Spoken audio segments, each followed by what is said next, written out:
कभी हिम्मत ना हारो। ये कहानी है एक लड़की की। उसका नाम था सपना। सपना अपनी ज़िंदगी में बहुत उदास थी क्योंकि वह अब तक 4-5 काम शुरू कर चुकी थी, लेकिन उसे कामयाबी नहीं मिली। वह जिस काम को भी शुरू करती उसमें असफल हो जाती। वो अपनी ज़िंदगी से निराश हो चुकी थी। फिर एक दिन चलते-चलते वो एक समागम में पहुंची। वहां पर स्वामी जी कुछ प्रवचन सुना रहे थे। स्वामी जी की बातें सुनकर उसका मन कुछ शांत हुआ। वो वहीं पर बैठकर कथा सुनने लगी।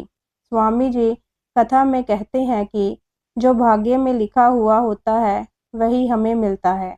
सब ईश्वर की कृपा से होता है। कथा सुनने के बाद वह स्वामी जी से मिलती है और पूछती है कि अगर सब भाग्य से ही मिलता है तो क्या हमें मेहनत करनी छोड़ देनी चाहिए। इस पर स्वामी जी कहते हैं कि भाग्य का लिखा सच है, लेकिन हमें अपने कर्म करने चाहिए और लगातार मेहनत करनी चाहिए। स्वामी जी कहते हैं कि उदाहरण के तौर पर हमारे पास एक ताला है जिसकी 2 चाबियां हैं। वो ताला तब तक नहीं खुलेगा जब तक दोनों चाबियों का इस्तेमाल नहीं होता। बिल्कुल वैसे ही भाग्य भी एक ताला है जिसकी एक चाबी तुम्हारे पास है और दूसरी ईश्वर के। जो तुम्हारे पास है वो है तुम्हारी मेहनत।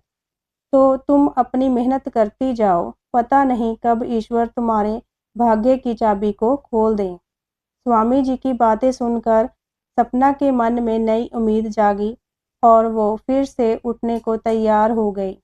फिर वो वापस अपने घर को चल दी। शिक्षा: सच्ची मेहनत और लगन का फल ईश्वर हमें निश्चय ही देते हैं।